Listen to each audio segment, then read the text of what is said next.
Hey everyone, I'm Megyn Kelly. Welcome to the Megyn Kelly Show. President-elect Donald Trump's disruptor cabinet is taking arrows from all over. The Democrats, the media, but I repeat myself, and even from some corners of the right. There's a steady stream of negative press about RFKJ, Tulsi Gabbard, and Pete Hegseth, but no nominee has quite the amount of knives out for them that Trump's attorney general pick, Congressman Matt Gaetz, has. Meantime, we've got a lot of fallout to the Morning Joe grifters' visit to Mar-a-Lago. Joining me now, Mark Halperin, editor-in-chief and host of Two-Way, and Dan Turrentine, a former Democratic strategist. Together, they are hosts of The Morning Meeting on Two-Way's YouTube channel. Don't miss a moment. Subscribe to this show on YouTube and follow me on Insta, Facebook, and X. For those of us holding our breath for the past several months, we can finally exhale. Doesn't it feel like that?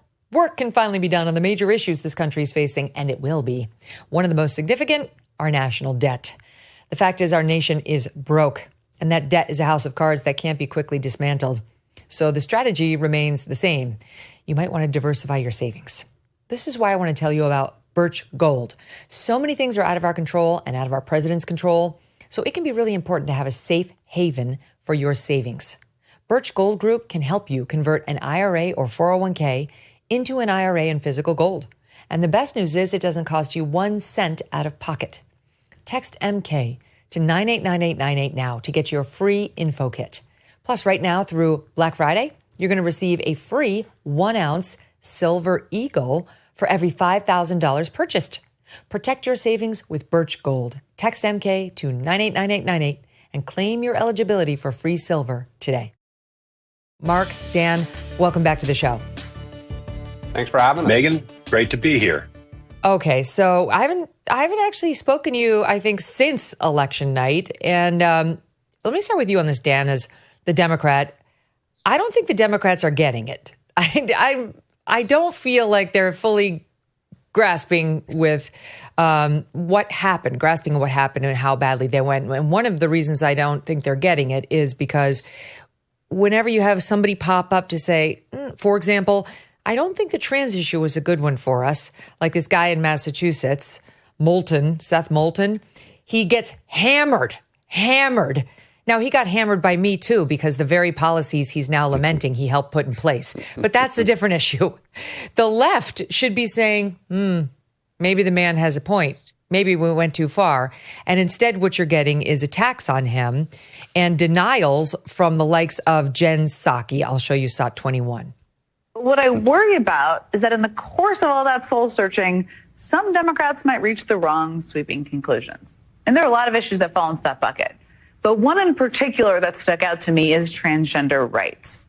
Republicans spent hundreds of millions of dollars on anti-trans ads this election cycle, including one that showed Vice President Harris talking about government funding for gender reaffirming care for prisoners and detainees. If that sounds like a particularly obscure issue, it is, because it applies to a tiny group of people. Another one of the lines that ran over and over again in those ads and throughout right-wing media is this idea that America is faced with a crisis of boys playing in girls' sports. Now, these ads created this perception that the issues of trans kids playing sports was dominating schools across the country, which is completely false. There are just incredibly few examples of transgender girls playing in youth sports. And when we see those examples, there isn't evidence that these kids are a threat to safety or fairness. No evidence that they're a threat to safety and fairness. I mean, my audience knows that's a lie. Tell it to the girl in Massachusetts who had all of her teeth knocked out by a boy on the field hockey field. Tell it to Peyton McNabb, who now has permanent paralysis on her arm thanks to being slammed in the head by a male player posing as female. Tell it to the girls in Wisconsin who saw a male come in, completely intact male, naked, parading around at 18 years old in their locker room as the freshman girls are trying to take a shower. There have been multiple instances where girls actually have been hurt. Never mind the 1,000 or so where they've lost medals and additional where they've lost scholarships. And this, I'm talking mostly K through 12. If you want to go up to the college level, it's a much greater number. I mean, so in any event, they're not getting it, Dan. Why aren't they getting it?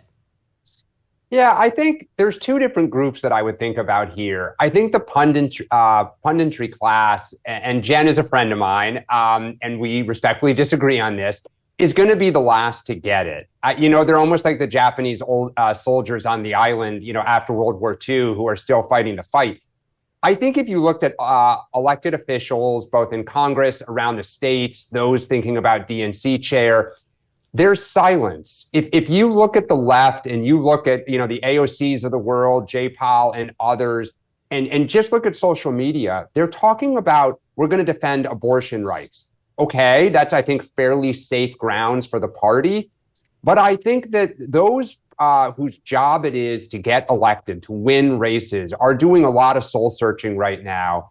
And I think there is a lot of agreement that on cultural issues, the party is adrift, that what they're advocating for is not popular with, large segments of the country.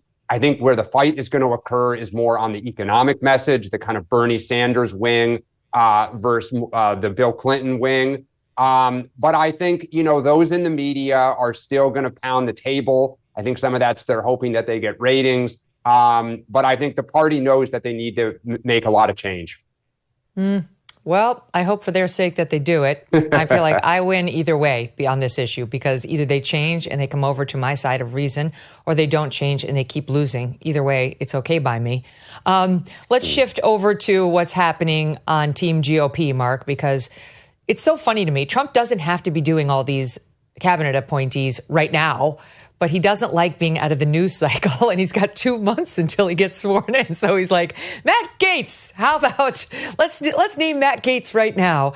Not to mention RFKJ and Tulsi, all of whom I like. But as the days pass, it seems like Matt Gaetz's chances are getting slimmer and slimmer. There was a comment by Trump to the New York Times today saying he puts Gaetz's chances at less than even for getting confirmed, which seems to be a telegraph to the public and to the Times that Trump anticipates Gaetz failing to get the necessary votes. How do you take it? Well, that's a pretty good read. My suspicion is, as you suggested, the Times didn't say Trump himself told him that, but I think you and I know that he probably did. Matt Gaetz is a fighter.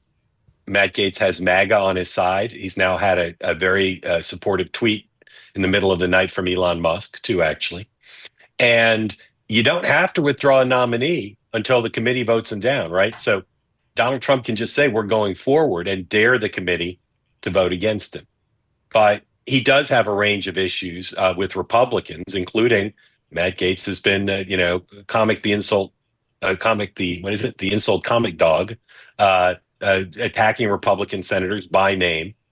I suspect, even though he's not been super outspoken, that Mitch McConnell would never vote for him, and Susan Collins and Lisa Murkowski, which means they have to get every other Republican senator.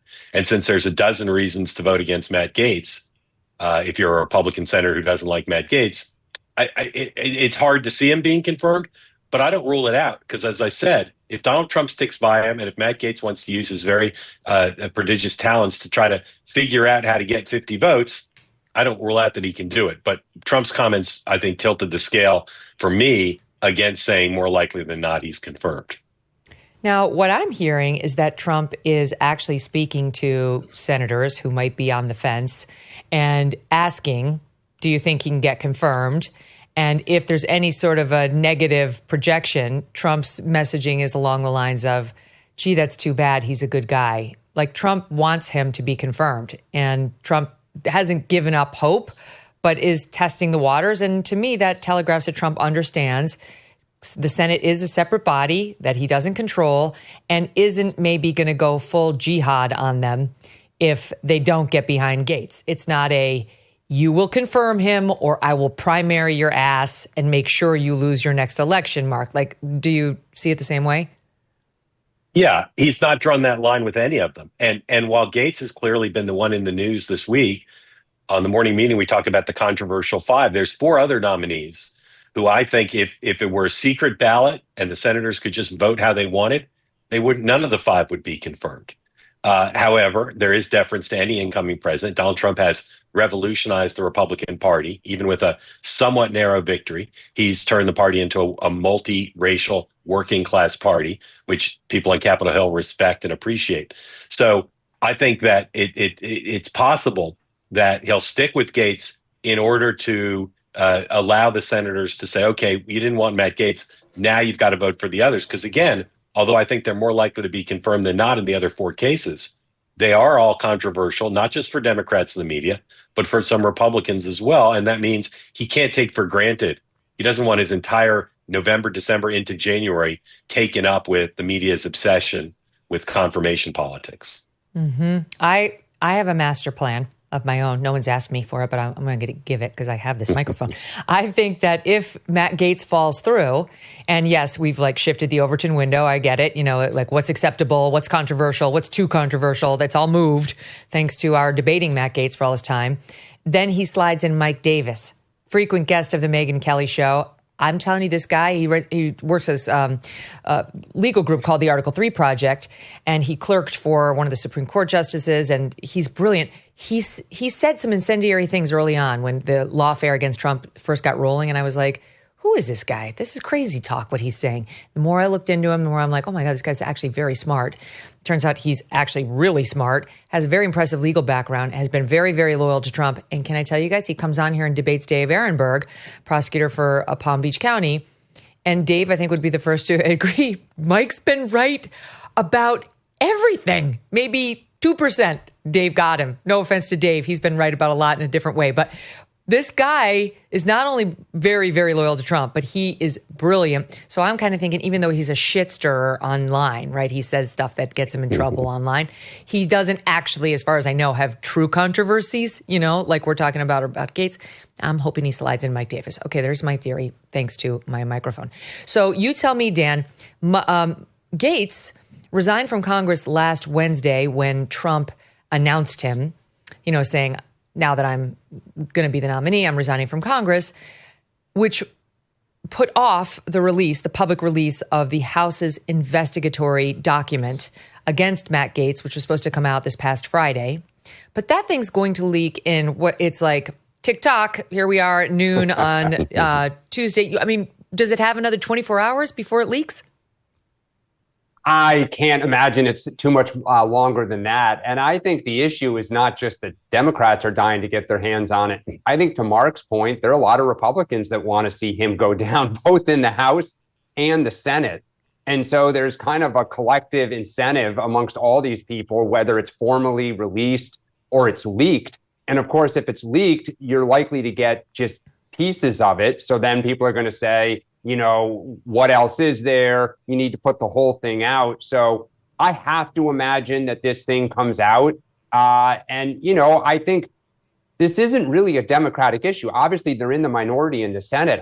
To me, the bigger issue, and we've talked about this a little bit kind of during this week, is does all the MAGA influencers on the right dig in and push, whether Trump is or not, and insist that Gaetz be confirmed? Because I don't think a lot of senators want to start this next Congress going to war with everybody online. It's really hard to go home in the grocery store, town halls, and answer your own constituents from your own party about why you're against this guy. So that's what I think is very fascinating. Of course, for Democrats, it's one of the few instances where we can smile and watch the other side be uncomfortable. Megyn, the thing about Matt Gaetz is he's not a normal nominee under siege.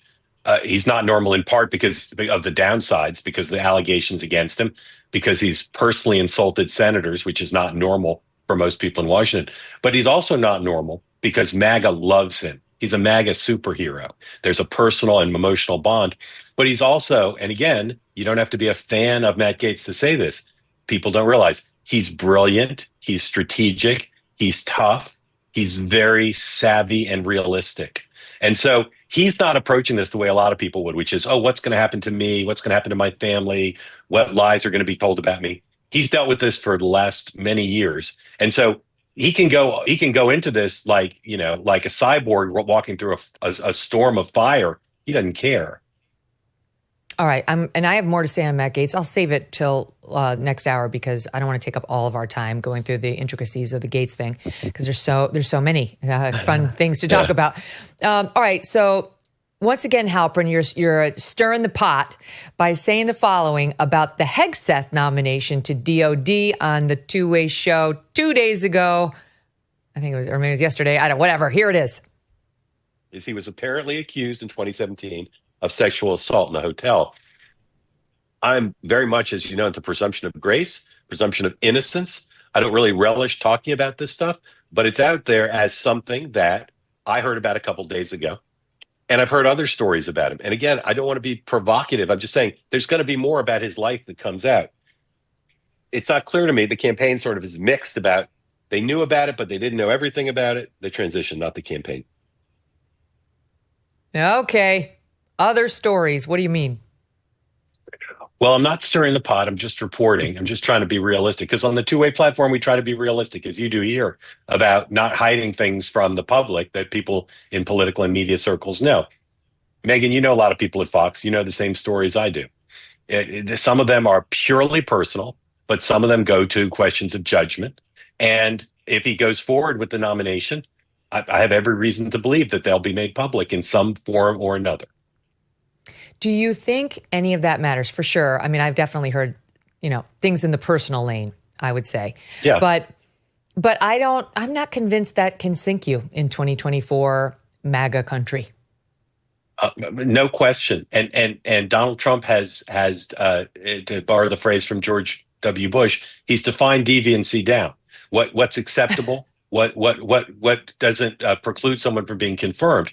However, the normal assumption that the confirmation gods demand one human sacrifice, say it's Matt Gaetz, and therefore the Republican senators will vote for the rest of Donald Trump's nominees. I'm not 100% sure that'll happen. I think the dominoes could fall in the other direction. And they could say, look, we thought Matt Gaetz was unconfirmable because of X, Y, and Z. Now we look at this other person and we say, well, he's supposed to be in charge of the Uniform Military Code of Justice. He's supposed to be leading all these people. We have questions about his capacity to do the job. And now here's a slew of personal accusations. And they could say, look, it's not fair to say Matt Gaetz couldn't be confirmed, but this guy can be. Not all the charges are created equal. I'm not sure he'll handle them as well as Matt Gaetz. I'm not sure that he'll want to go through the same fire Matt Gaetz is happy to walk through. So if you were teaching a political science course, whether it's 20 years ago or now, and you said, okay, students, this person's nominated for this job, and here are the charges against them. I think some of the things they'd say, no, this person would never be confirmed. Senators couldn't possibly look their kids in the eye and say, I said that person could be Treasury Secretary or Pentagon Chief. I think it's unknown. But a big part of it would be, well, how they handle it and whether they show deference to the president. And I'm not sure that they will. They might, but I'm not sure. Hegseth reportedly didn't tell Team Trump about this woman who accused him of raping her in a hotel room. And frankly, it looks like drugging her. That's her allegation. In a hotel room back in 2017 after he spoke to a conservative Republican women's conference. And therefore, they didn't catch it in their vet of Pete Hegseth because it was private. It was just between Pete and his accuser. And that's another case. We got into depth in that one yesterday for the listening audience, and you should listen to that so you can hear the full defense that Pete's attorney has offered. But that's another case in which the Monterey police did not bring charges. The woman's husband and kids were asleep down the hall in another room. And Pete said he had got swept up into some woman's guilt trip over the fact that she chose to sleep with Pete Hegseth, big Fox News star, while her husband was asleep down the lane there in the hotel, and she didn't want to tell him the truth. And by the way, the thing about that one, Dan, too, is the cops chose not to prosecute. If they had found date rape drug in her system, and she says she had a rape exam the next morning, they 100% would have prosecuted him. So to me, that one smells, and it smells bad. Yeah, I mean, I think it's always hard when there's allegations and then the authorities don't bring charges. You know, in fairness, if it was a Democratic nominee, we'd be saying, pointing to the same thing. I think in Hegseth's case, the challenge really is, look, you've got two wars going on. You could have a third, any day over Taiwan. It's the largest of all the departments. I think there's over 2 million employees that you're overseeing.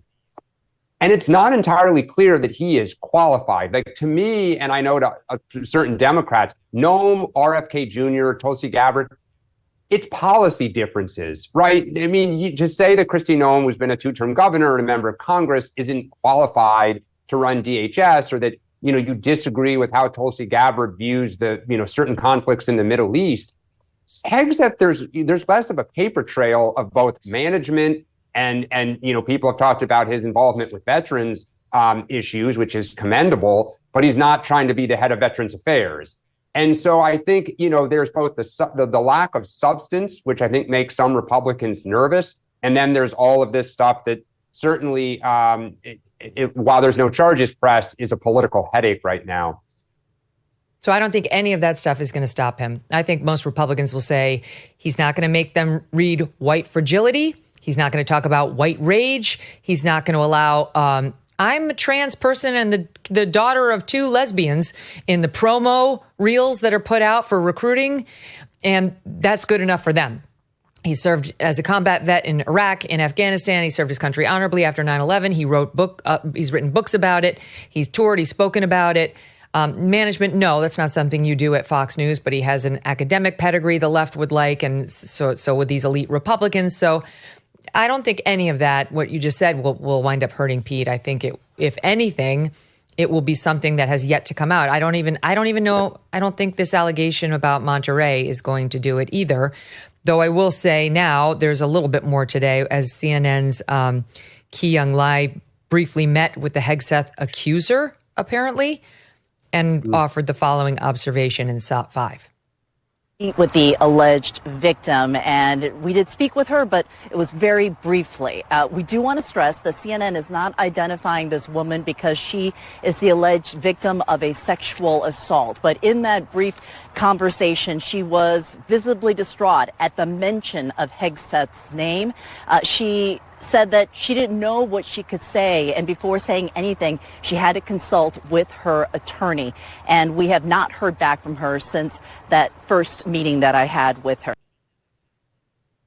So the bad thing that could happen for Hegseth, Mark, is the woman comes forward, right? She had an interaction with CNN, and she does the tearful thing, and she's perceived as credible by enough people that they say, I can't do it. I mean, that is the thing that almost happened, but didn't quite happen with the Doug Emhoff accuser, right? She came out anonymously. She wrote a first person thing with the Daily Mail, but she never came out like face and voice on cam. Well, again, every case is different, but Christine Blasey Ford came forward and she didn't derail Brett Kavanaugh.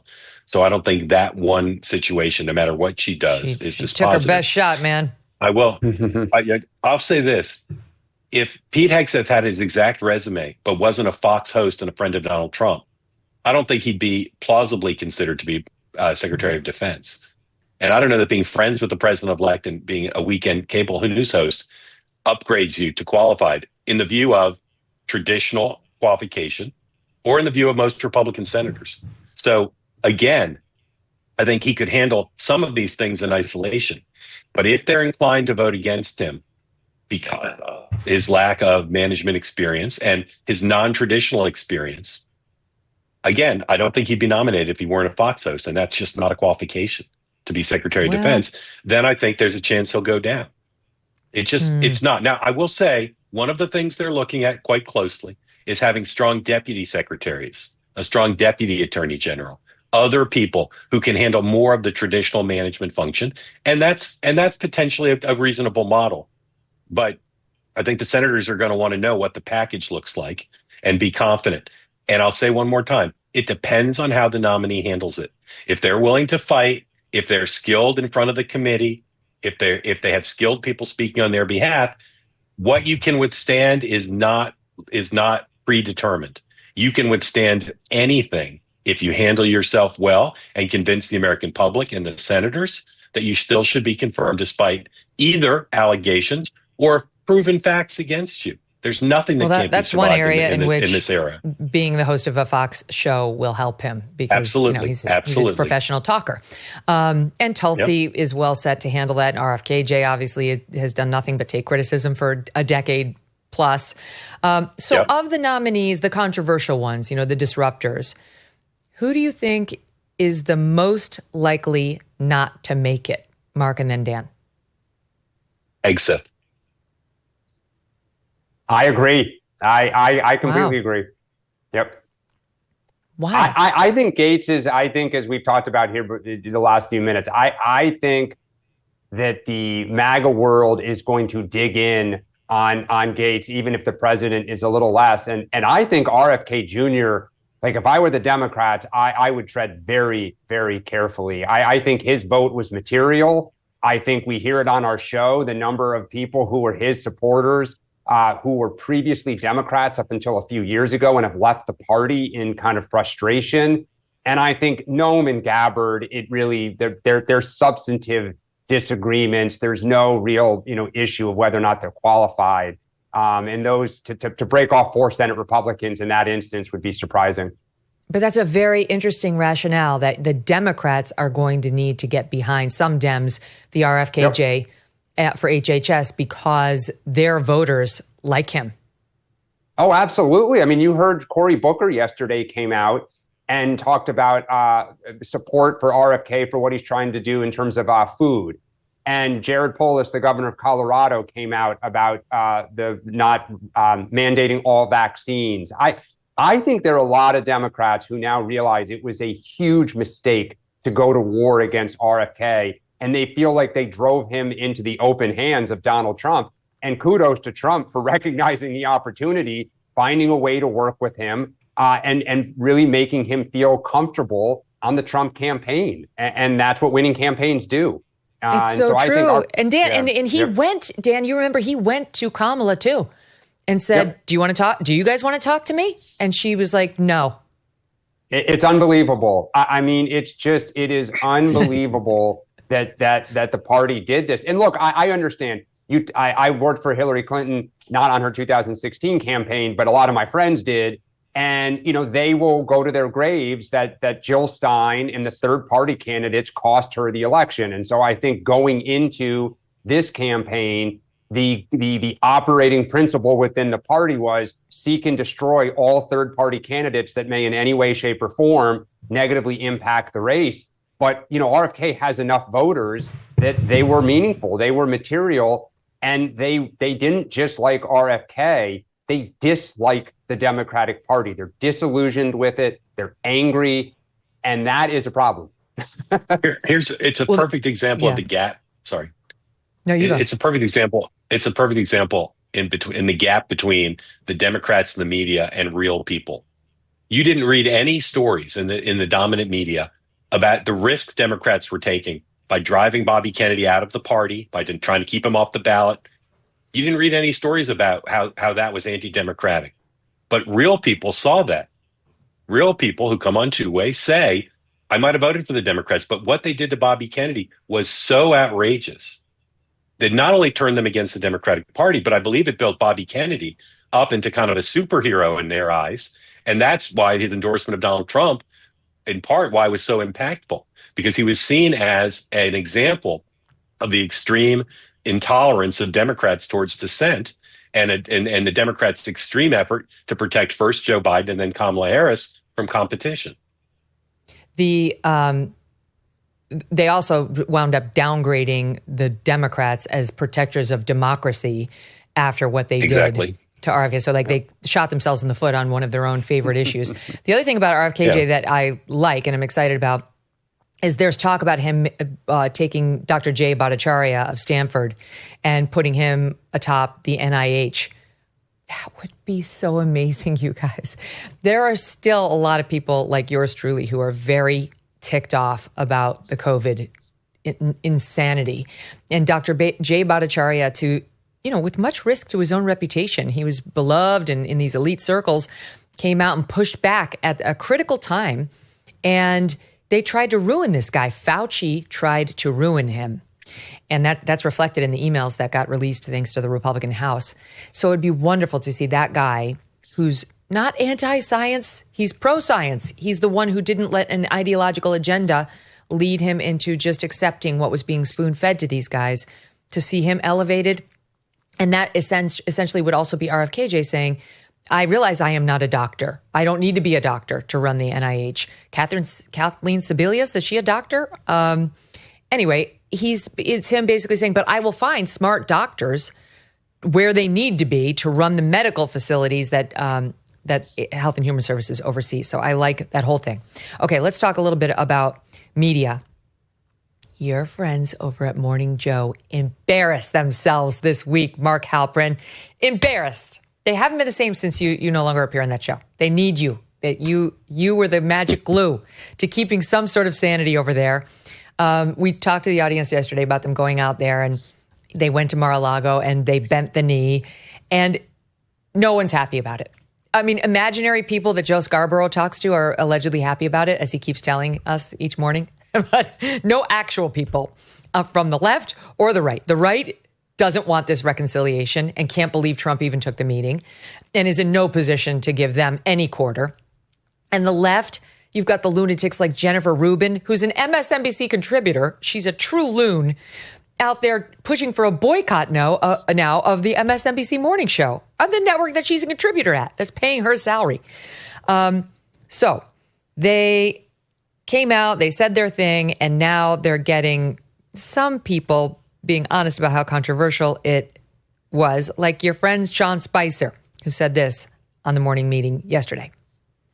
Here's my problem with this. Joe says afterwards, we told him we opposed him on this. We opposed him on that. First of all, I still say get in the back of the line. Phone calls, there are people who fought hard for President Trump. They get to shake his hand first. Not these people who spent 7 years, as Mika said, trashing the guy, lying about him, defaming him. This was a pure transactional ratings play. This was Joe Scarborough realizing that his ratings are down 40%, 49%. Comcast wants to spin them off, and them worried about whether or not they're going to continue to afford their place on wherever it is, Nantucket, Palm Beach, all those places. So I was frankly disgusted by this. Spicer with a truth bomb, Mark Halperin. Where is he wrong? All right. So first of all, they are my friends. So I will not make this personal. You and I have some friends in common, and there's some people we differ about. They are my friends. I wish that before the election, that every MSNBC host had said, let's see, Trump may not win. We don't think he's going to win, but he's going to get like 47% of the vote. So maybe we should think about basically half the country thinks he's the right choice. What should that mean for how we talk about him? How we talk about his ideas, how we talk about his supporters. I think that should have been done for months rather than waiting until after the election, because I think they have put themselves in a position now where people on the left are angry that they're normalizing Trump. I say the people on the left, I'd say that 50% of the people who voted for Trump helped normalize him, probably more than Joe and Mika have. And the people on the right are resentful that they're doing it. Here's the reality for me, though. Donald Trump was very gracious about the meeting. Donald Trump took the meeting. He did an interview with Fox where he's very gracious about it. And although it's easy to tally up points and to raise questions about people's motives, I think it's better for the country to have communication with the president-elect by everyone in the media. He should be held accountable. And I hope people on the left will say now, on a consistent basis, policy disagreements, let's discuss them. But demonizing the person who won the popular vote and the supporters of that person is just not a good idea. It's not consistent with the kind of country we should be. I have a little prediction for you. This won't last. I've been through this before. The ratings always tank for the cable channel that was most behind the losing candidate. Fox News in 2012 was a bloodbath after Romney went down. Our ratings went off a cliff. I remember being in the meetings. Even Roger was in a panic at that moment. They came back to heights we had never seen before. So, and the way that happened was Barack Obama started actually governing in his second term and doing a bunch of controversial things. And then Fox got chugging again and wound up figuring out that it's actually better for their ratings to be in the opposition. Now, that may or may not be true in the era of Trump, where he just lifts everybody. But in any event, my point is they're not going to get the same returns by being fair and balanced about Trump. Even though they desperately want access to power, I believe this is why they went there for two reasons. They desperately want access to power. That's why they licked Joe Biden's boots, then quickly licked Kamala's. Now they're licking Trump's because they can't stand a world in which they're as irrelevant as they are. Don't believe me. Look at their ratings and the voters who ignored their claims of Hitler. So that's one of the reasons why they did it. But once they start chugging again, their core viewership is very left. That's who watches that show.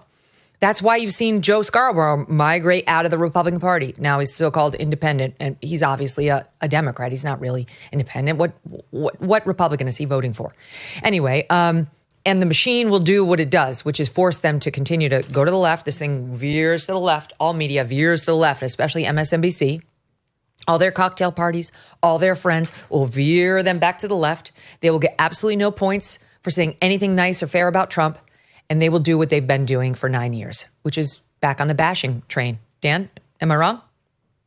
Yeah, I mean, I think, look, to me, it's embarrassing that the Democratic Party and folks on the left are bashing them as like, how dare you talk to Trump? How dare you, kind of insinuate that you're going to modify how you view him? I mean, to Mark's point, what is still missing with a large segment of the party is to step back and ask, why is Donald Trump so popular? What is his secret sauce? Why is he making inroads into literally every single constituency that there is, demographically, geographically?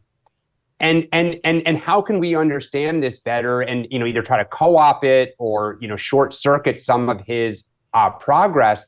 Instead, there are still parts of the party, Jennifer Rubin and others, that literally just say, dig in, we are right, they're wrong. History is going to prove it very soon. And like, ha, ha, ha, we'll be right in 2 years. And to me, that's just basically idiotic.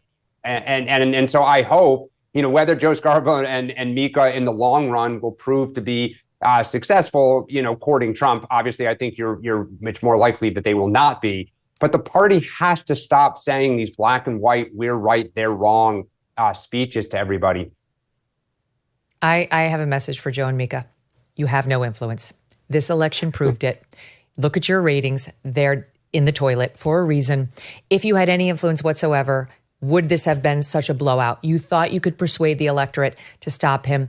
You failed. You should spend some time in the bath, on long walks, on a horseback, thinking about that reality, and then reevaluate. You're still dealing with the trauma of realizing how irrelevant you are. You should really just soak that in and then come up with your game plan. You shot from the hip. It wasn't a good idea. It didn't please anyone, and it didn't make you look good. That's my own take. Dan and Mark will be excused for having sat here through a rant against people they like, or at least Mark does. Okay. On the subject of Democrats dealing with the loss, here's one of the things that's bothering me. Those people who are coming out as though I tried to warn them. I saw this coming. Nobody listened to me. Or equally bad, almost, God, she was annoying, wasn't she? God, she stunk. She really wasn't good. Like, there are people like you, Dan, who came out before the election and sounded exactly the way you sound right now, right? Like, able to defend your party where it's appropriate and able to poke holes in the strategy where it was. But now what we're getting from these leftist commentators is, I was the whisperer. I was the Trump voter whisperer. Listen to me explain to you now all the things that I secretly knew. I think the Morning Joe crew is in this mashup, but take a look at this shot in 23. Every Democrat that we have ever sat down with dinner with over the past 5 years who have kids that go to colleges say their kids are afraid to speak in class because they'll be canceled. Now, if any of you, which camera? Give me a camera to look at. Boom! Oh, look at that one. If any of you out there say, oh, that's just like a conservative, white, Southern guy, da-da-da, that's where you're losing. As we've said on the show 1,000 times, Democrats should be smarter on the women's athletics thing. 85% of Americans oppose men transitioning after puberty and competing against women. Election that we just had was a repudiation of the status quo, an overly regulated system that is no longer responsive or delivering for the needs of the people.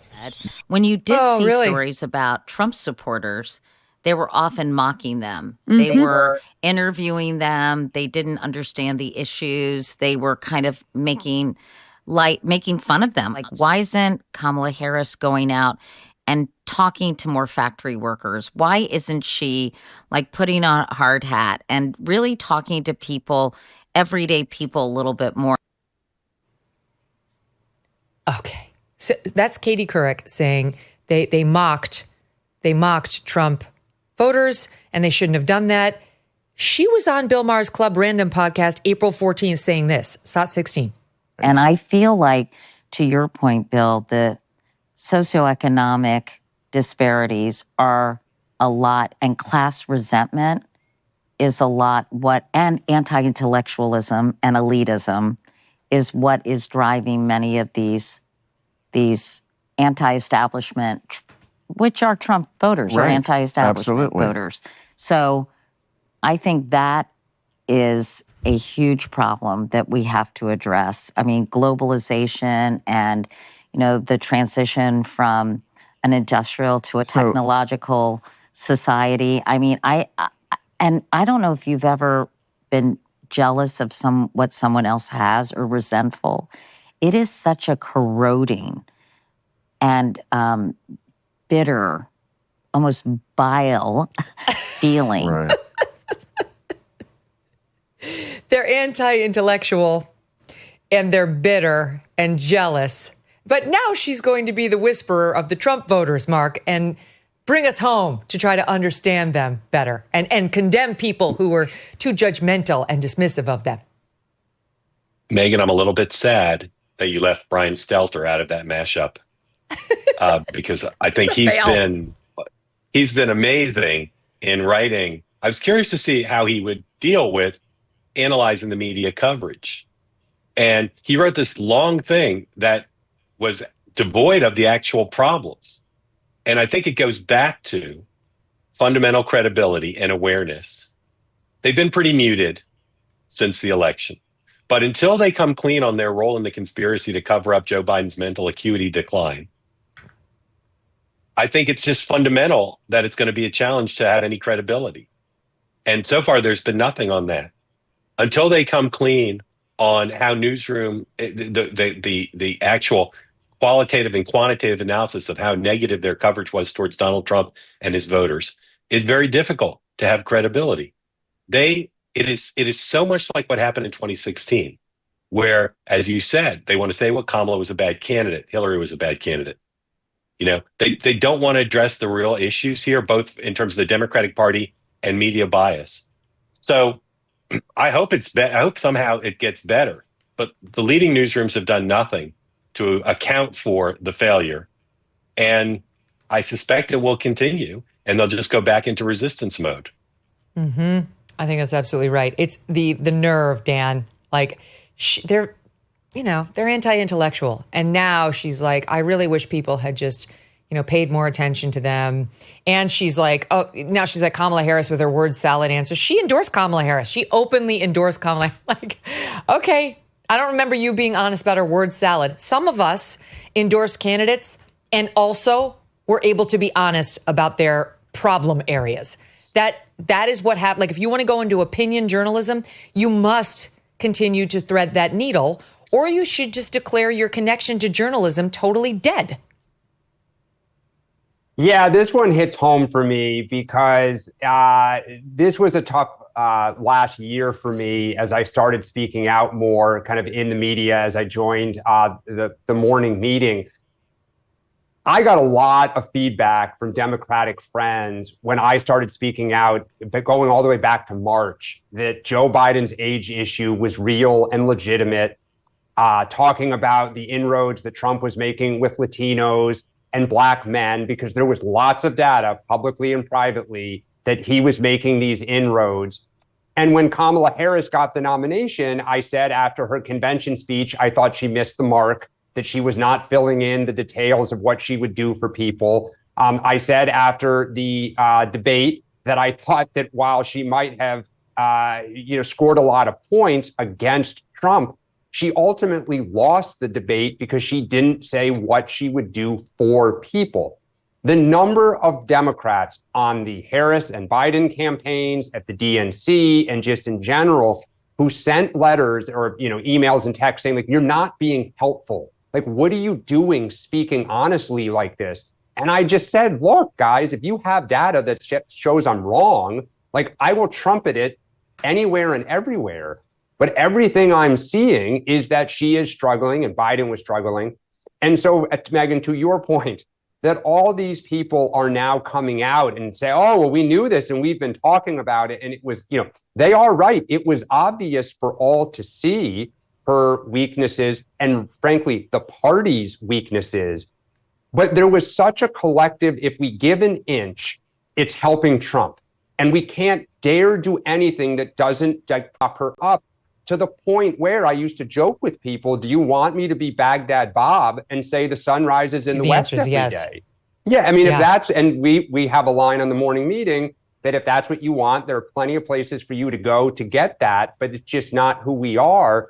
And so, look, I hate that. I mean, I wish I was wrong, right? I wish Harris had won, but it does kind of really get me, and I guess I should just laugh that all these people are now saying that they, knew this was coming all along. And the last thing I will say is it drives me nuts, people who say this was not a winnable race.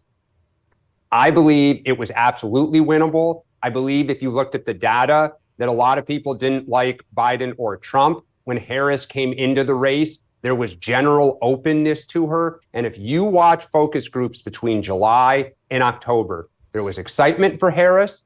There was kind of a like, okay, when am I going to hear from you about what you're going to do for me? Then there's frustration with Harris after that debate. And by October 1 or so, it turned to anger and voters threw their hands up. And you can just see the evolution of the data to the point where, as we talked about the last few weeks of the campaign, I think we did with you and on our show, I don't know how she's going to now turn this Titanic, right? She had all these opportunities and she lost. But I never heard once on MSNBC or the New York Times or any of these places until maybe the last week, the New York Times ran that story like over a weekend. She's having problems with Black men and Latinos, but nobody was willing to say this. Sorry, that was a little bit of a rant. No, you're exactly right. I want to support you with that. That Democratic official who's been making the rounds, she was on with Rich McHugh at News Nation. She was on with Will Cain on his podcast. Lindy Lee, I think her name is. She's been very upset about all the donations that she wrangled for the Democrats and for Kamala with promises of, a much better outcome, or at least, best guesstimates of a much better outcome, and the reckless spending. And she said what you just said. She said, if you are going to take a position along the lines of what you just said that might be more nuanced, you can't get booked on MSNBC or CNN, that they will cancel you because they only want to hear fluffing, which is not a nice term, but that's kind of what is expected. I'll give it to you in 1 second, Mark. I just want to say this. Katie Couric now, who's like having the come to Jesus moment. Here are some of her show names prior to the election. Gwen Walls on why this is the most important election of our lifetime. Why Donald Trump is a fascist and what that means. All about abortion and what's at stake in the 2024 election. How to save democracy with John Favreau and Tommy Vietor of Pod Save America, left-leaning, Obama guys. So, hashtag part of the problem, Katie. You might try having on a Republican or somebody who actually does understand Trump. And even now, Mark, the solution over on places like ABC where you used to work is, oh my God, we got to find an actual Trump supporter and put them in the seventh chair on The View. That'll do it. Like that.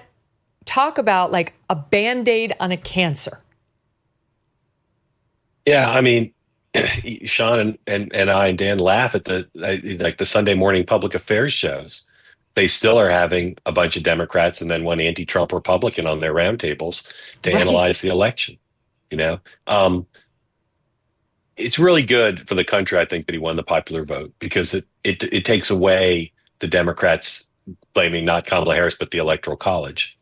But I think that the problem is, again, you cannot go around saying fascist and Hitler and then turn 180 degrees all of a sudden. They're going to have to come to terms with what's before them. But I wish they would be more open to booking and then not book those people and then gang up on them on the roundtables, right? That's not going to solve the problem if you book the people and then simply attack them for supporting someone who they will continue to call names. Or shame them the way Abby Phillips did over on CNN with Shermichael Singleton, who is trying to refer to trans girls, which is not a thing, as boys. No, you will not disrespect them. It's like they don't get it. It's just too massive a problem. I've maintained all along. It cannot be extracted from the party. I'm telling you, Dan, You people are going to have to do what we did to the Never Trumpers. They must be excised from the party, removed and put over here, and then ignored, or you have no future. Great to see you both. Say hi to Sean Megyn. Spicer for me, too. Thank you. Thank you, Megyn. All right, we'll be back with that additional piece of data I wanted to give you on Matt Gaetz, and then Richie McGinniss, author of a new book, Riot Diet. This holiday season, millions of families across America will rely on credit card rewards to visit their loved ones.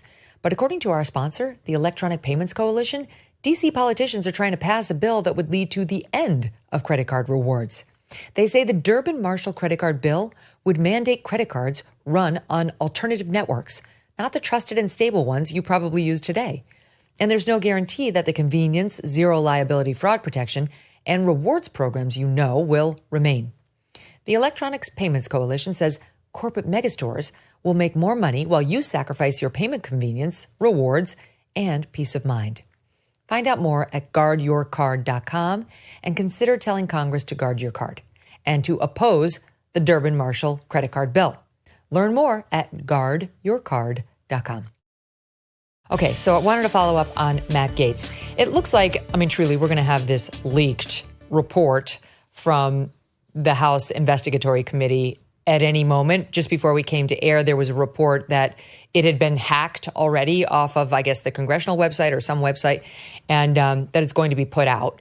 And that they saw in the hacked alleged report that among those who testified before the House was a woman who, though she is no longer 17, says she was 17 at the time she had sex with Matt Gaetz, and that there was money exchanged by Matt Gaetz and either this woman or other young women who were 18 or so. So there's two allegations, that he had sex with a minor and that he paid for sex with 18-year-olds and possibly with the minor as well, that he allegedly trafficked the minor by moving her across state lines, and that we're going to read about all of this, including the firsthand testimonial from this woman who is no longer 17 but was at the time. The allegation was that he had sex with her when she was 17. Then he learned after the fact that she was 17. Then he stopped the relationship. Then it resumed after she turned 18. Now, the media is in overdrive trying to prove all of this. What you need to know is that the DOJ was unable to. The DOJ walked away from any criminal charges against Matt Gaetz because it did not feel that it had credible witnesses. And I'm going to circle back to that after I show you what's happening in the media. And I am making no representation that Matt Gaetz will make it through. You heard the guys from Two-Way. They think he actually might. We talked about the report in Politico, and I want to correct myself. It's not that Trump spoke to the New York Times and said Gaetz has a less than even odds of being confirmed. It's that the New York Times reported that Trump has indicated that. So it's a little different. Trump didn't say it to them directly. But their reporting is that Trump also wants a fight. And he's been asking Senate Republicans to at least give his pick a shot, arguing that Gaetz is just the man to fix the DOJ. That was per Senator Kevin Cramer, Republican from North Dakota, to reporters on the Hill yesterday. So he's still in the mix, this Matt Gaetz, and the media is not going to take this sitting down. It's definitely not. So we will go through what they're putting out there for public consumption. Where did I do it? Okay, here, my sound bites there. They're everywhere. There's a lawyer named Joel Leopard, and he represents two young women who are not the one-time 17-year-old in question. But they're somehow connected to her and are claiming to have been at some of the parties that she and allegedly Matt Gaetz attended. And this guy went on ABC News on Monday and said the following, SOT 1. You know how many times, how many parties your clients went to and had sex with Representative Gaetz? Well, not all of them were parties, but approximately perhaps 10 times, 10 to 15 times, I think, was the testament about the number of times they might have had sex with Representative Gaetz. So Mr. Gaetz paid them for the tickets to come to New York for the trip. He was there with another female individual already. And so they went to Broadway shows and things like that and met him, went to the Fox News studio, I believe, and they went to Broadway shows while they're there. What show did they see? I'm just curious now. Pretty Woman. About a sex worker. I had not even thought about that. Interesting. Okay. So that's him saying he's got two 18-year-olds, or they were at the time, who were at drug-fueled sex parties, and that they had sex with Matt Gaetz, who brought them to New York City for this and to watch his Fox News appearance and to go to a Broadway show. That's the allegation. The only thing in there that would be illegal, if true, is if he paid for sex, because these two girls he's representing, he says, were of age. Drug-fueled party doesn't tell me anything. Did Matt Gaetz take illegal drugs? Did he ply women against their will with drugs? I didn't hear that. So far what I hear is potentially solicitation of prostitution. Then he went over to CNN and said more. Listen to SOT 2. This is about the 17-year-old. When she was walking out to the pool area, she observed to her right Representative Gaetz having sex with her friend who was 17 at the time. And on this question, she's absolutely sure. She's absolutely certain that she observed seeing her friend and Representative Gaetz having sex against what she described as a game table of some sort. Does your client have any idea as to whether Matt Gaetz knew She about testified, the age? yeah, so she testified to the House that Representative Gaetz did not know her friend's age at the time they had sexual intercourse. And when he found out about her age, that Representative Gaetz stopped having sexual intercourse with her, and he only started the sexual intercourse interactions later on once she turned 18. So then it continued again? That's correct. Okay. So there he is saying that Matt Gaetz allegedly was seen by his clients having sex with a then 17-year-old. The age of consent, I think in New York, is 17. The age of consent in Florida is 18. I believe they were in New York, but I guess we'll get the full vetting of exactly where they were and when. In any event, if they were in New York as he alleged in that first appearance, this person would have been at the age of consent. Okay. Then here's more from Joel Leppard, the attorney for these other two, who talked about payment and how it was handled on CNN on Monday. He had paid also your clients for sex? He was paying for sex? The testimony before the House was yes, that Representative Gaetz paid my client, both of my clients, for sexual favors throughout the summer of 2017 all the way to the beginning of 2019. And how did he pay them? Those were primarily through Venmo and PayPal payments. There was one payment through Representative Gaetz' adopted son through his PayPal. Nestor. That's right. The adopted son. Payments would come there too. There was only one payment that was testified to. So that's some of what we're likely to read about when we see this leaked House report, which undoubtedly will hit the presses shortly, and we'll take you through it. But so far we have him allegedly transporting a minor, a 17-year-old, across state lines for the purpose of having paid sex with her. And possibly, if any of that happened in Florida, she would have been under the age of consent. She would have been 17 when the age there is 18, which presumably would have been why in this story he stopped having his relations with her until then she hit her 18th birthday. Those are all allegations. Matt Gaetz denies them all. Now, that sounds pretty bad. Certainly doesn't sound like our next attorney general. However, if it's so bad, and if you've got all these witnesses ready to testify, why were charges not brought? And that leads me to, first of all, a great report by Molly Hemingway of The Federalist, which hit 2 days ago, November 17th, and you should definitely go to The Federalist and read it. House probe into Matt Gaetz relies on witnesses DOJ found lacked credibility. But she links in that piece to a Washington Post piece from September 23, 2022, and when it was updated. So that was the date it was hit and updated. And that is the Washington Post explaining why the DOJ did not want to charge anybody, Gaetz, in connection with any of these allegations. And the headline there is, career prosecutors recommend no charges for Gaetz in sex trafficking probe. And I want to go with it through it with you. Okay. This is before they had officially decided not to bring charges, but they did officially decide not to bring charges shortly after this. They say career prosecutors have recommended against charging Matt Gaetz in a long-running sex trafficking investigation, telling Justice Department superiors that a conviction is unlikely, in part because of credibility questions with the two central witnesses. It is unlikely federal authorities will charge Gaetz in connection with this probe, which focused on his alleged involvement with a 17-year-old girl several years earlier. Gaetz, 40, has repeatedly denied wrongdoing, saying he never paid for sex. He has also said the only time he had sex with a 17-year-old was when he, too, was 17.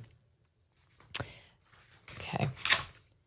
Investigators set out to determine if the congressman paid for sex in violation of federal sex trafficking laws and have examined his dealings with the then 17-year-old. People familiar with the matter have said. Earlier this year, a federal grand jury in Orlando heard testimony from associates of Gaetz's, including an ex-girlfriend. So not only did the DOJ start looking into this, they convened a federal grand jury, and it does not appear that any true bill was returned or that went anywhere. They write in the Washington Post, the ex-girlfriend, the 17-year-old, was among several women on a trip Gaetz allegedly took to the Bahamas in 2018 that has been of particular interest to the investigators. The 17-year-old at issue was also on that trip, though by that time she was already 18 or older. She's been a central witness in this investigation, but people familiar with the case say she is one of two people whose testimony has issues that veteran prosecutors feel would not pass muster with a jury. So the 17-year-old at the crux of all of this has been deemed not credible by the DOJ, by career prosecutors there. The other is a former friend of Gaetz's, Joel Greenberg. And you're going to need to listen to a thing or two about Joel. He's a former tax collector for Seminole County, Florida. You know, Gaetz is from sort of the panhandle area of Florida. He, Greenberg, pleaded guilty last year to sex trafficking of a minor and a host of other crimes as part of a cooperation deal with authorities. So this guy was on the hook criminally and then started talking about whom else he could give up to the authorities.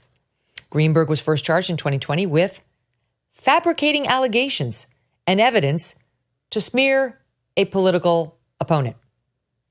He made shit up to hurt someone who is opposed to him in politics. That's what he was already charged with and dealing with when he pleaded guilty to sex trafficking of a minor. Prosecutors continued to investigate and added charges to Greenberg's case. He ultimately agreed to plead guilty to 6 criminal charges, including sex trafficking of a child, aggravated identity theft, and wire fraud. Sounds like a very upstanding citizen. In exchange for his guilty plea, prosecutors agreed to dismiss the other 27 counts against Greenberg and recommend a term within the federal sentencing guidelines, which are usually less than they could get under the statutory maximum. If Greenberg provided substantial assistance in building other cases, prosecutors might ask a judge to deviate below the minimum required penalty, according to Greenberg's plea agreement. It was in exploring Greenberg's conduct that investigators came upon evidence. They came upon it. Could it have been from Greenberg? Potentially implicating Gaetz in sex trafficking. Prosecutors had been exploring whether Greenberg paid women to have sex with Gaetz and whether the two shared sexual partners, including the 17-year-old girl at issue in Greenberg's case. Gaetz, who represents a mostly conservative district in Florida's Panhandle, is known as a strident defender of former President Donald Trump. Why is that relevant, Washington Post? What's that doing in here? Huh? The investigation into him was opened during the Trump administration and proceeded with the approval of then Attorney General William Barr. Greenberg has been providing investigators information about Gaetz since last year. Just FYI, I am omitting all of the Washington Post's sourcing, virtually all of which is according to a person familiar with the matter. You can see it in the original report if you so choose. Then this. Greenberg's credibility would be a significant challenge for any prosecution of Gaetz, in part because of one of the crimes Greenberg admitted to, which was fabricating allegations against a school teacher who was running against him to be a tax collector. Now, we heard that earlier in the piece. Remember, I paused and I read it to you, that he was charged in 2020 with fabricating allegations and evidence to smear a political opponent. That's bad. He's got a history of doing that. Is that what he's doing to Gaetz? And then they raise it again here, saying his credibility is going to be a problem because he admitted to fabricating allegations against a school teacher who was running against him to be a tax collector. What exactly were the allegations that Greenberg fabricated? Washington Post, walk us through it. And they do.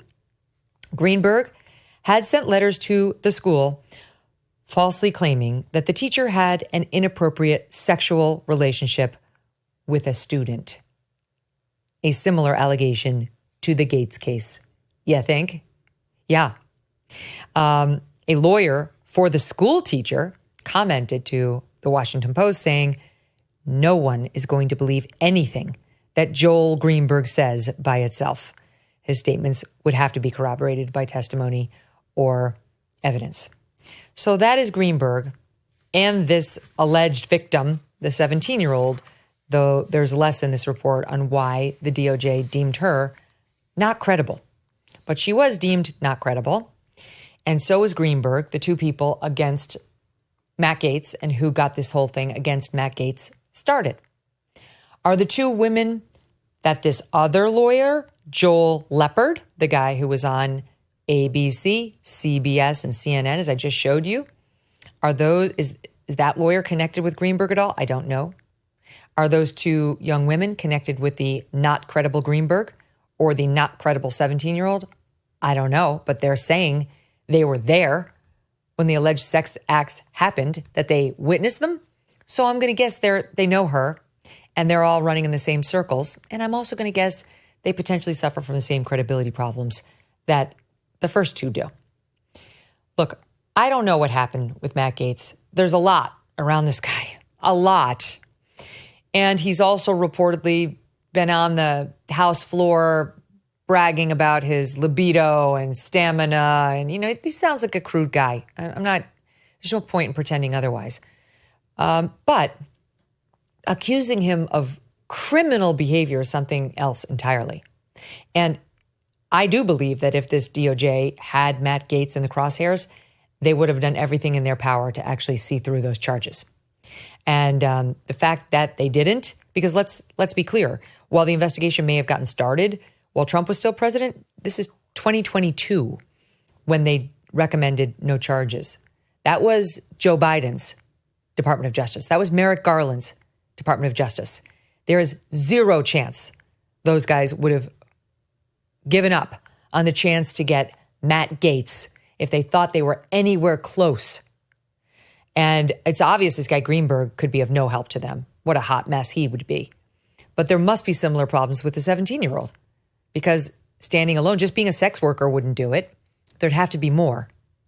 So we really need to take all of this right now with a hefty dose of salt, not a grain, but like a boulder of salt. Because look, these may not be credible people at all. This whole thing could be a shakedown. The guy reportedly wanted Matt Gaetz, Greenberg, to help him get a pardon, and Matt Gaetz rebuffed him. And then suddenly he's opposed to Matt Gaetz and giving up Matt Gaetz in these discussions with the cops, with the DOJ. It stinks. It stinks to anybody. Want to read the whole report? Have no doubt we will. But between now and then, remember the boulder assault. Okay, one other thing. We talked in the first segment about Katie Couric, and we need to follow up on her. So you heard the soundbite in which she was talking about, the disrespect of the Trump voters and the way they'd make fun of his voters as opposed to going out there and talking with the guy in a hard hat. Okay. You were the one who was calling them anti-intellectual, but fine. Now I guess maybe you were part of the problem. She went on. That was not the only Katie Couric insight into how things went so wrong for Kamala. In this interview with Jen, Dora, the Explorer, Psaki, she offered more, and so did Psaki. Listen. Brad Summer, which was cool, didn't work. Young people didn't turn out. Although there was that 3-week blackout period, which I honestly could not understand. That was making me crazy just from a consumer. Understand. I also what was that? And again, I think she really did well in so many areas, and but I was frustrated by her inability to really succinctly answer questions at times, Jen, and to kind of like if she was asked about changing the Supreme Court at that CNN town hall. She had an opportunity to talk about ethics and what, Alito and Clarence Thomas were doing. And she answered like in one sentence and then like went on to something that had nothing to do with the question. People notice that. And it's like, answer the goddamn question, please. This is my kind of like unsolicited advice to every person who may run for president. Sit down and think about, why are you running for president? Oh, Dora, that you really stepped up your game from your last gig. Here. To dance the kitty cat dance, we need to scratch our kitty paws, stomp our feet, and wag our kitty tails. We got the mermaid free. Yay! Yay! It's her. I'm sorry, but it's her. I cannot take this person seriously. They need to stop and think about why they want to be the president. You probably should have told her that while she was still running. Instead, we got drivel like this from you at the DNC, Jen Psaki. Magical, charismatic quality in person. That was fierce and fearless. She is in my view, an undervalued talent. She's a very fierce communicator. That's who she is, but there is a character out there. It's almost like public opinion hasn't caught up with what she is doing out there. And also, we live in a country that is sexist and racist. Okay. So now, she really should have thought about why she wanted to be president so she could be more clear in her messaging in town halls and so on with Katie Couric. But I thought she was a very fierce communicator. Not just fierce, very fierce. Fierce. Back to Dora. She's 4. Jen Psaki has the communication abilities of a 4-year-old. Maybe we'll circle back. We'll circle back to what Kamala Harris could have done. Very fierce. And also magical. She's a magical, fierce, very fierce communicator. The gaslighting. What a ridiculous thing to say about Kamala Harris. Magical, very fierce communicator, but we're all sexist and racist, so she might not be able to get the ball over the line. That clip is gold. That's a gold clip. So then she's on with Katie Couric, and it's like, she really should have stopped to get the mermaid. To decide why she wants to run for president. And Katie Couric, too, who's like, really, I was frustrated with her inability to answer the tough questions. Like, why didn't she answer the tough questions? Another question is, why didn't you ask them, Katie? Because we remember your interview with Kamala Harris. I recently learned you're only 5'2". Is that true? That is absolutely incorrect. Okay. I am 5'4" and a quarter. Okay, and sometimes I'm 5'3". 5'4" and a half, and with heels, which I always wear, I'm 5'7" and a half. Thank you very much. Okay, Wikipedia, you're wrong, and we need totally to correct wrong. that. I've said this to my team, like, what? I don't know where it came from. I was 5'2" when I was 12. They say I'm 5'1" on my Wikipedia page. How tall are you? 5'3"3/4. Right? And shrinking. It's like literally, they just want to just make us smaller in every way. They want to make us smaller in every way. Right. You are constantly being unfairly diminished, like by the Jen Psakis who say, you're a magical communicator, very fierce, but sexists and racists. So you never know. Like I said to Dan Turrentine, they're not getting it. The postmortem's not going well over on Team Blue. Good luck to you in your future endeavors. All right, we're going to take a break, and then we're going to come back with my pal, Richie McGinniss. Who is Richie McGinniss? Well, he has been all over the country over the past 5, 6, 7 years in the midst of all the riots. He's been on what he calls a riot diet in his new book. He did the Antifa stuff. He's gotten bruised and bloodied. There was an iconic photo of him in the midst of the J6 stuff that made it to the Times, and then they called him an insurrectionist. Like, Richie has been through it, and he's here next to talk about that new book, Riot Diet. Don't go away. You know how much my family and I love our dogs, right? Yes, even my sweet Strudwick. Can't imagine life without them. They've got a great life, but some dogs don't, and they need our help. And this is why I'm so glad to tell you about Delta Rescue. Delta Rescue is the largest no-kill, care-for-life animal sanctuary in the world. They have rescued thousands of dogs, plus cats and horses too. They provide all the animals with shelter, safety, and most of all, love. And they have been doing it now for more than 45 years. Delta Rescue relies solely on contributions to stay open, and giving can bring tax benefits too. Speak with your estate planner about how you can grow your estate while helping animals in need. And check out the estate planning tab on their website to learn more. We love our Thunder and Strudwick, but would like other dogs who need love to find it too. Visit deltarescue.org today to learn more. That's deltarescue.org. Grand Canyon University, a private Christian university in beautiful Phoenix, Arizona, believes that we are endowed by our Creator with certain unalienable rights to life, liberty, and the pursuit of happiness. GCU believes in equal opportunity and that the American dream starts with purpose. By honoring your career calling, you can impact your family, friends, and your community. Change the world for good by putting others before yourself. Whether your pursuit involves a bachelor's, master's, or doctoral degree, GCU's online, on-campus, and hybrid learning environments are designed to help you achieve your unique academic, personal, and professional goals. With over 340 academic programs, GCU meets you where you are and provides a path to help you fulfill your dreams. The pursuit to serve others is yours. Let it flourish. Find your purpose at Grand Canyon University. Private, Christian, affordable. Visit gcu.edu. Back in 2022, we had Richie McGinniss, then a journalist and former video director of the Daily Caller, on the show for an exclusive interview. He spoke to us just months after his testimony as a key witness in the Kyle Rittenhouse trial. Richie was in Kenosha the night of the violence doing what he does, which is document these riots, put himself right in the middle of the danger. And the Rittenhouse shooting unfolded right in front of him. His reporting that night launched him into the national spotlight in a way he did not ask for.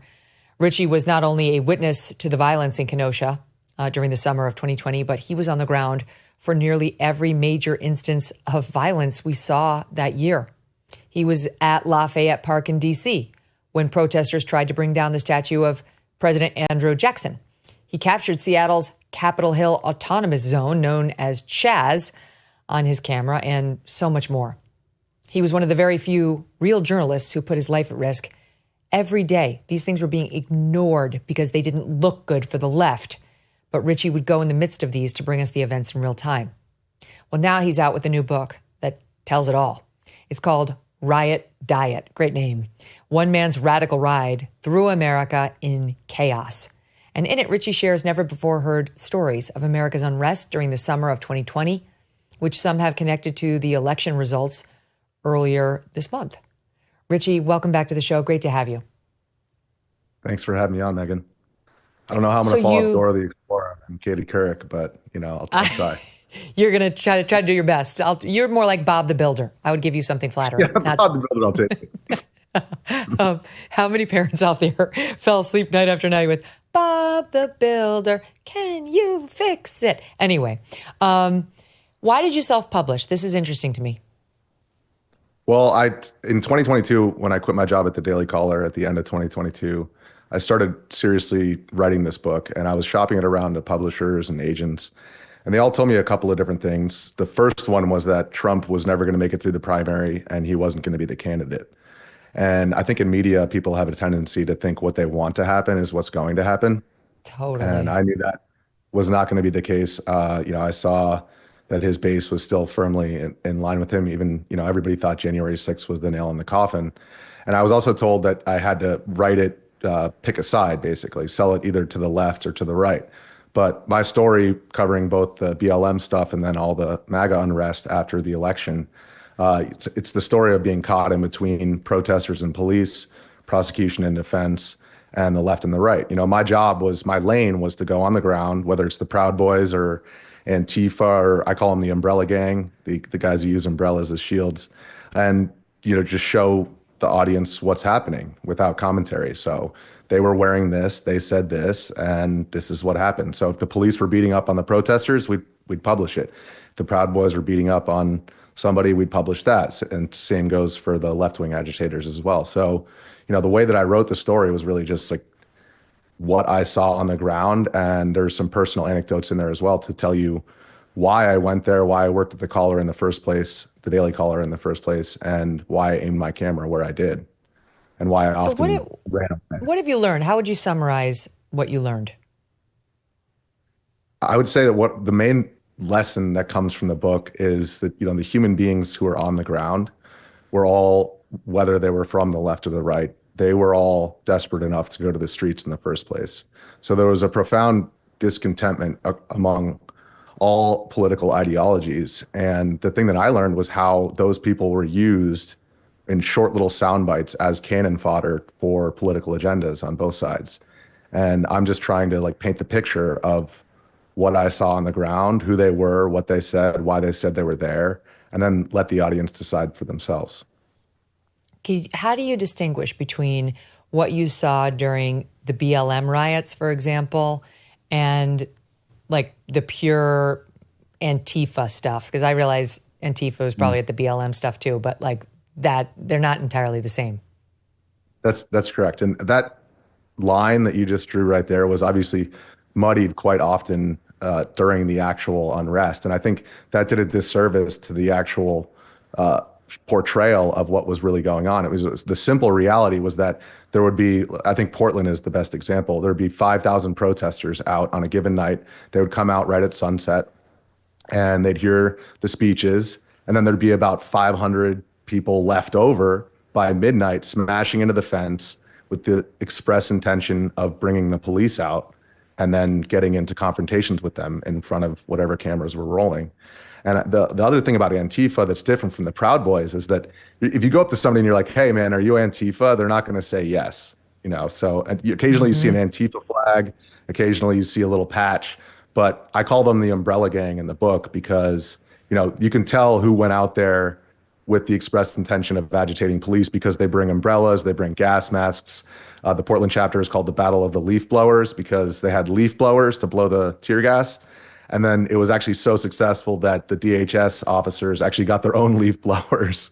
So our most viral video in Portland was these DHS officers basically on the other side of the fence aiming their leaf blowers at the I guess it's safe to call these guys rioters, aiming their leaf blowers at each other. That is so annoying. Just the sound of the leaf blower would make me leave the protest, never mind if they were using it to blow tear gas at me. I mean, you and I have talked about this before, but you have been in grave danger at these events. This is, and obviously Kenosha would be the top example, I think, but you kept doing it. You kept going back in and back in and back in, and to the point where, Richie, now I look at you as a war correspondent. I don't think you've escaped unscathed from all of it. What do you think? I would agree with that. And that's a lot of what the book tells is the personal side of the story, which is, I'm the middle of three boys, so I'm used to getting knocked around. I play ice hockey and I'm a surfer. So, I'm used to some degree of chaos. But in the midst of it, our mission was so simple. Just go to wherever this stuff is going down and show everybody what's happening. And I thought it was all going to stop after the election, but obviously that wasn't the case. I think Kenosha was obviously the most jarring example. And Joseph Rosenbaum, who was the first man killed, was shot right in front of me, and I actually carried him to the hospital. And I didn't know who that man was at the time that the shooting took place. So, the after action was, oh, this guy did all these terrible things. He sexually assaulted minors, which he was convicted of, served time for. But what wasn't included was the fact that Joseph Rosenbaum was sexually abused by his stepfather, and the kids that he sexually abused, some of them are in jail for the same crimes. And that there's this intergenerational tragedy associated with not only the general majority of people that are out there desperate enough to take to the streets, but also Kenosha specifically. Kyle Rittenhouse, absent father. Jacob Blake, absent father. Anthony Huber, who was the second man killed, absent father. And Gage Groskowitz, who had his bicep shot off, absent father as well. So there's, I think, a much deeper spiritual sickness in our country that is not addressed by, just these kind of surface level, Joe Biden is a poopy pants or Trump orange man bad. And so I wanted to delve deeper beneath the surface level whataboutism of the Trump era and just kind of show the audience not only my own personal struggles with what I experienced, but also the struggles of the people who were in the streets and were affected by these American tragedies. I mean, you did not have an absentee father, and you write about losing him and being there with your brothers and his beautiful blue eyes and just coming to terms with his passing. You think about that in the context that you just offered it, of how lucky you were to have him. Gone too soon, but how lucky you were to have him. Otherwise, you would have been out in those streets potentially for a much different reason, Richie, given your natural courage and, that you're drawn to chaos as a reporter like a moth to a flame. Absolutely. And that's why I included that anecdote. I told Shelby Talcott, my coworker, who was on the ground with Jorge Ventura as well for most of these riots. And I told her the day after the shooting, when Joseph Rosenbaum died, he had gray eyes, but I saw my dad's blue eyes when I replayed it in my mind. And the key distinction there is that when Joseph Rosenbaum passed away, I saw his eyes filled with regret and him going to a place that he did not want to go. Whereas with my dad, he saw the nurse leave the room and decided that with his entire family around the bed, that was his time to go. Mm-hmm. A friend of mine, I won't say who it is because I don't have his permission to share the story, but he told me about losing his dad and that he and his family, they were around him. And he was an elderly man when he passed, that he looked at the son, who our audience would know, and said, it's not so bad. And he said the son's name. It's not so bad. It's actually really not so bad. And it was the sweetest story because it's this dad on his way to the other side, even with his last few breaths, trying to make it better for his child, for the people who loved him. I'm just tearing up just thinking about it. It's such a sweet gesture. And yet you've been right in the midst of people going out, due to their own choices, no question, due to their own choices, but also their own circumstances, who exit under very different, in a very different situation. And I think this is so interesting because every time we see one of these riots, we usually see a New York Post report after the fact, which I enjoy, showing who it was. You see they've got blue hair, they've got weird gender things going on. They are almost always rich 9 times out of 10 in these, faux tests. I don't know if they're the real riots where you get the rich ones, but they've all got academic pedigrees that would match up with any cabinet level person seeking a job right now. And I wonder about that piece of it, Richie. What's your experience? They mostly meet this other profile that you're talking about with or I don't know, I'll let you put it in your own words. What would you say is the average profile, the folks who are drawn to this? Well, definitely if the BLM side versus the MAGA side, the BLM side is much younger. And I think it's everybody from the rich kids that you described to people who have nothing else out there. But I think the commonality between all of them is the fact that basically you had a media who was drumming up all of this anger and effectively, the common factor. I actually talk a lot, specifically in the Chaz, about how the unifying factor was not necessarily, Black Lives Matter per se, so much as if they wanted to get the crowd riled up, they wouldn't say all cops are bastards. They would say, do you guys like Donald Trump? And they'd say, F no. And so there was really this never Trump aspect. And I think that transcended all class lines because culturally, never Trumpism has become, I guess, half of America. And so I guess the answer to that question would be I usually wouldn't be asking these people hey, are you rich or are you poor? But I think a lot of these kids were, living with their parents, living the ideal stereotype, living in their parents' basement. And they felt like they didn't have the same opportunities afforded to them that were afforded to their parents. And so I think that pervades across all the entire political spectrum where, people feel like they're not better off than the previous generation. And I think that really, that ultimately is a class-based issue. And so when everything was focused on race and everything was focused on orange man bad, we really lost the plot, which is black, white, brown, whatever. Everybody felt like they didn't have the opportunities that Americans once had. I feel like those people are all voting for Donald Trump right now. I feel like most of the people you just listed probably went to the polls for Trump. Absolutely. And that's why I knew that Trump was going to win in 2016, and why when 2024 came around and they rolled out Kamala Harris, I mean, Kamala Harris and Tim Walz is like almost a direct, it was the exact same campaign that Hillary Clinton ran. And so Donald Trump, like him, you can say whatever you want about his personal whatever, but he ran on a platform as a change candidate. And that's what people wanted. And there was a reason why Bernie Sanders had such widespread support in 2016. And obviously the WikiLeaks emails showed that the Clinton campaign sandbagged him.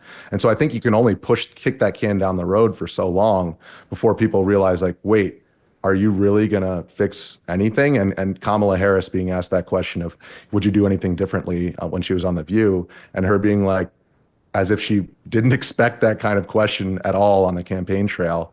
There is nothing that comes to mind. I don't think so, you know.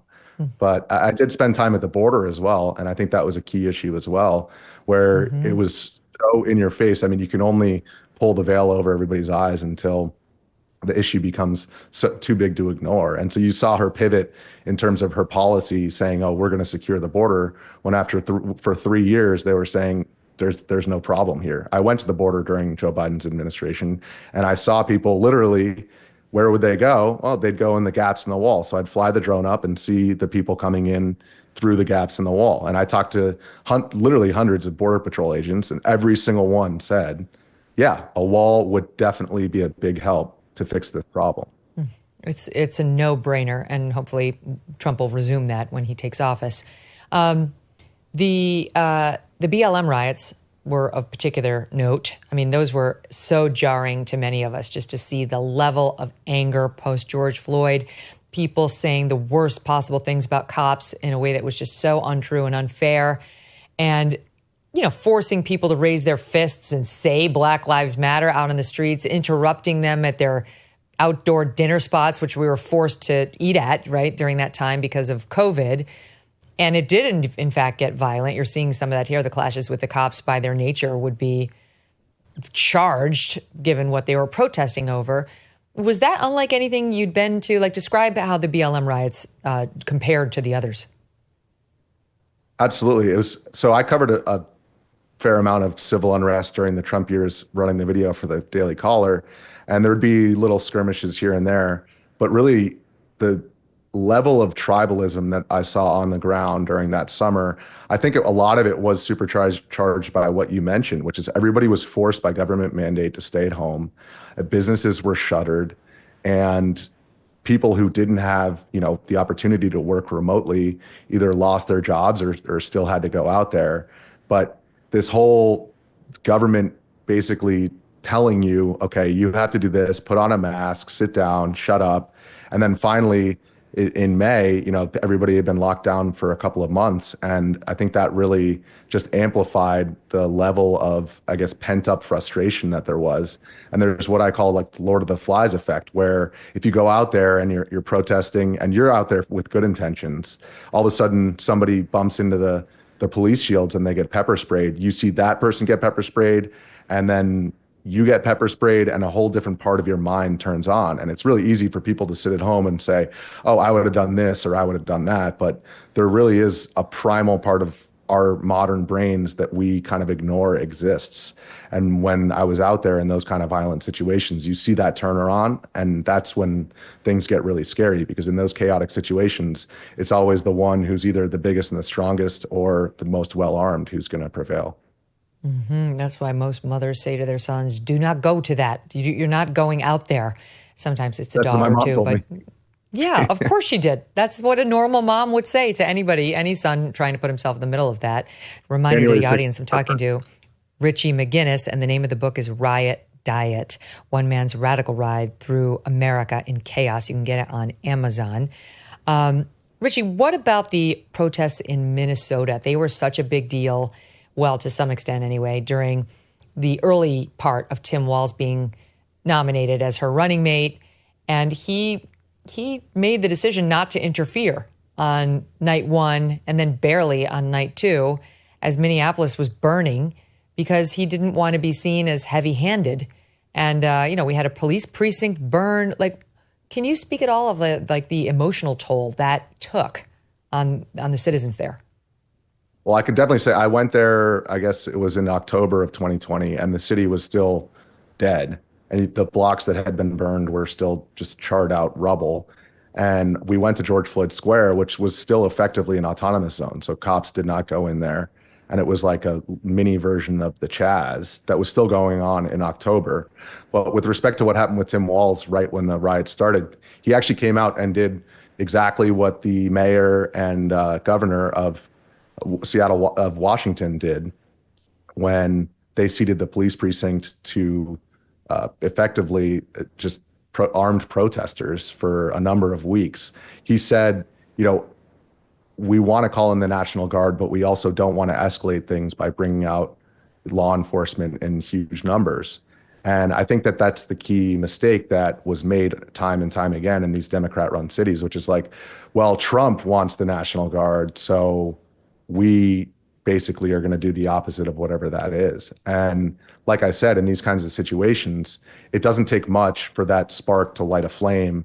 And when you have people outnumbering police, I mean, it's very easy for what happened in that police precinct when it was burned to the ground. It's very easy for that kind of chaos to really unfurl. And so Tim Walz, actually Trump did commend Tim Walz on the way that he dealt with Minneapolis. Although if you look within the state government, the Republican state senators had a much different tune. They had a lot of problems with the way that he handled it. Like you mentioned, the National Guard was called on Tuesday, the mayor asked for National Guard on Tuesday, and Tim Walz, actually they were technically present on the Thursday night that the police precinct burned on May 28th, I think it was. But just like in Kenosha, the National Guard was there too. The question is what are they protecting?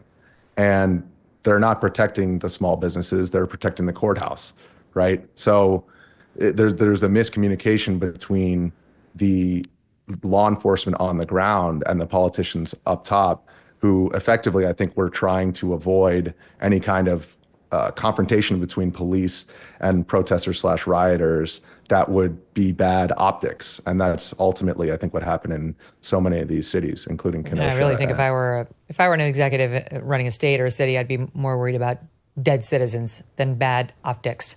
And if you send in enough power, you're going to be able to keep control even of an outraged crowd to see a large police presence there. So what would you advise? So President Trump is going to take office again on January 20th. We don't know what the next 4 years will have in store for him, but if there is rioting along the lines of anything we've seen over these past 4 or 5, I don't know, Richie, what would you tell him to do? Well, I think when the National Guard is there and when you see these guys in camouflage, that certainly has a way of tamping things down. But even on a deeper level, I just think that people need to recognize, especially now, that Donald Trump isn't just this fringe guy who's, going to destroy the country, and realize that, part of America, actually he won the popular vote, believes that Donald Trump is an agent for change, and they voted him in. And so this is a democracy, and democracy dies in darkness, for lack of a better word. So, no. So they tell us. Richie also was there on January 6th. We discussed that in our last episode together, which was episode 383 in August of 2022. Highly recommend you go back and listen to that one too. And some of the blowback that Richie's gotten from some even on the right. No one likes Richie except for our audience and me. And my family. And your family, yeah. But that means you're doing journalism right, Richie, honestly. All the best to you. So then go to Amazon.com and get the book, yes? Yep. Amazon will have it on bookshelves. It's just me and the lowly pigeon, the pigeon press that I started. And not a cocky peacock or a penguin who can't fly. This is the pigeon who's on the streets, just delivering the message from the leg of the pigeon straight to the people. So there's no corporate interference in between. So we'll get it on. So Yeah, so you might have to wait a little bit to get it, but get it. Support Richie. And, the dangerous risks he's taken to bring us the story ought to be rewarded in some way, shape, or form. It's called Riot Diet, one man's radical ride through America in chaos. Richie McGinniss, thank you. Thank you, Megyn. Wow. Okay, we're going to stay on the Gaetz news and all the disruptor reporting. I'm sure we'll have an update for you tomorrow. We'll see you then.